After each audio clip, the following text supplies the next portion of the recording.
Hi, my name's John Cordy, and if this works, I'll be incredibly surprised. I'm going to put my jeans. So I've got an idea for a movie, and I think the idea is that it's going to be about a horror about a guy who goes in to get a routine checkup on his teeth, and essentially things are going to escalate. He's going to end up needing a root canal. And maybe even worse, he might even lose the tooth. And I'm pitching Carl Urban as the lead role. I think he's incredibly versatile and great at accents. And the name of the movie, I think, is going to be Urban Decay, obviously.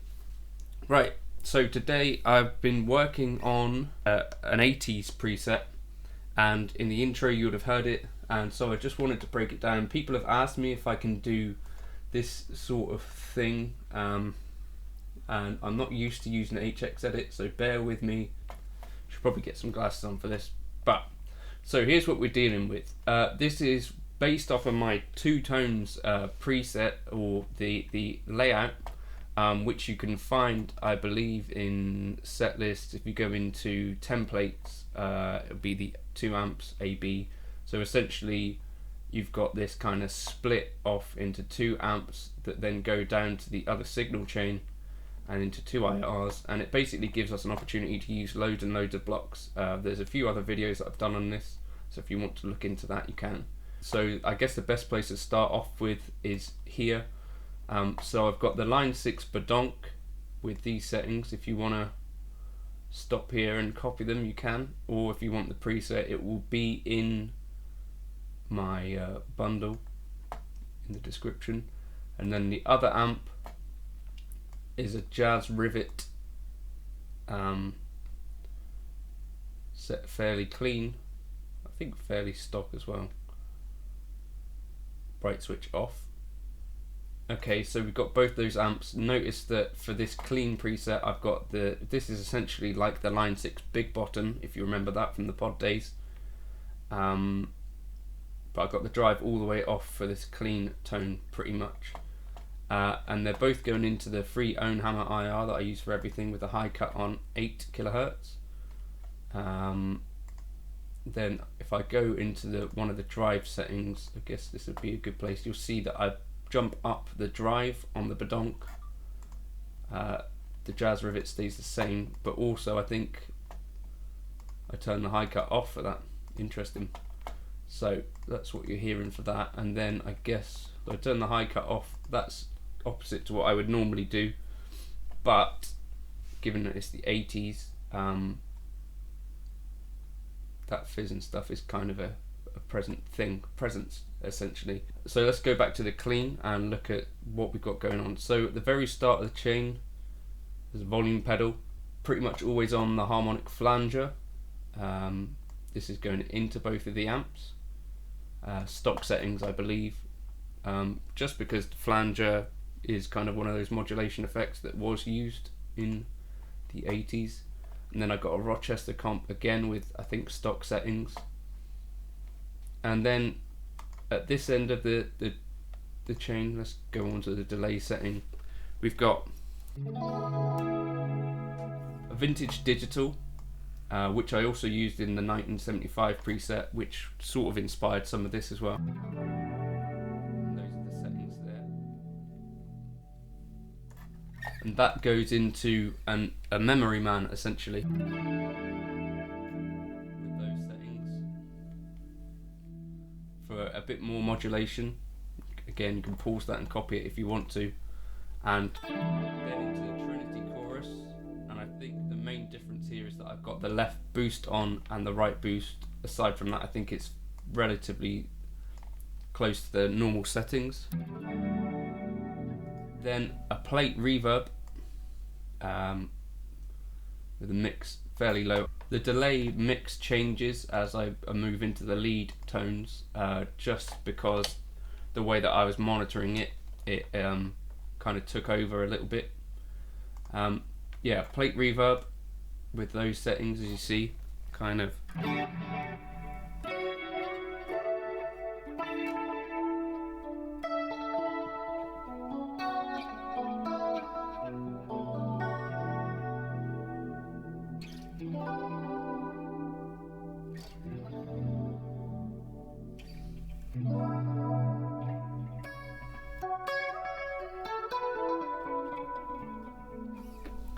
Okay, and then at the very end, this thing that is relatively new to me, but I was speaking to Ross Bailey from Line 6 in Yamaha, and he suggested this thing, stereo width. Chuck this at the end of your signal chain, and then does a thing.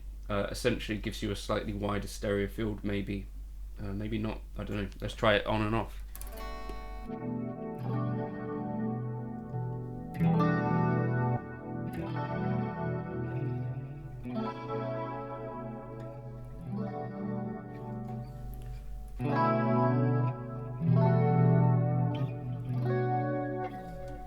So if you're going into a dual mono setup, you'll probably want that off, but into a stereo setup you might want to check it out. What else have we got going on? Let's go into the lead.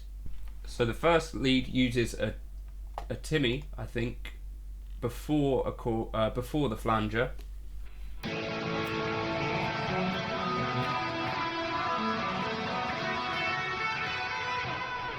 And the second lead, or alternate lead, uses a Diana drive after the flanger, which does a different thing. So experiment with those in those positions, but those are again the settings that I'm using.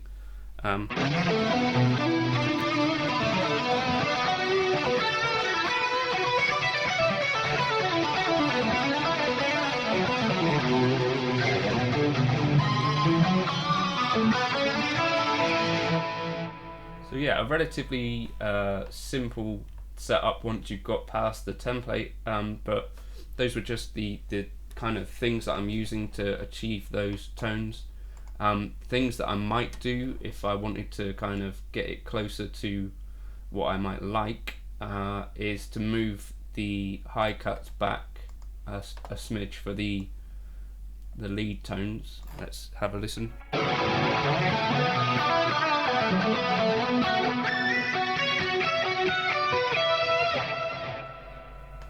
You could probably go all the way back to 4.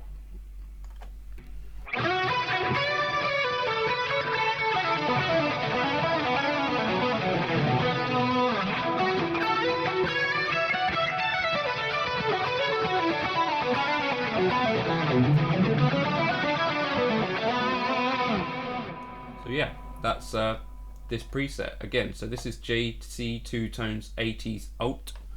I just put it together yesterday and you heard it in the intro. That's what's in the preset. Hopefully this works and you can see what's going on, but hopefully this was vaguely interesting, and if this is the kind of thing you want me to do with these Helix videos, let me know in the comments. Some people have been asking me to do this kind of thing so that you can see the signal chain a bit better, but yeah, let me know.